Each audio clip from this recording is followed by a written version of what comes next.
Guys, তোমরা কি কোনো এরকম চা খেয়েছো যেটা নিচে সাদা কালার আর উপরে খয়েরি কালার?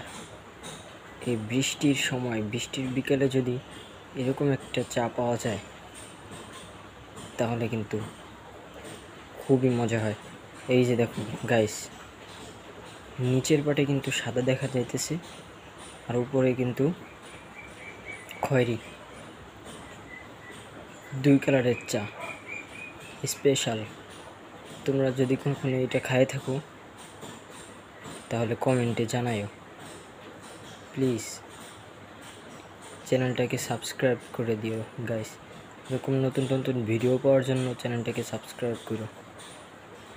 টাটা গাইস, আমি এখন যাই, আমি একটু চা নিয়ে এনজয় করি। তোমরা থাকো, পরবর্তী ভিডিওর জন্য অপেক্ষা করো।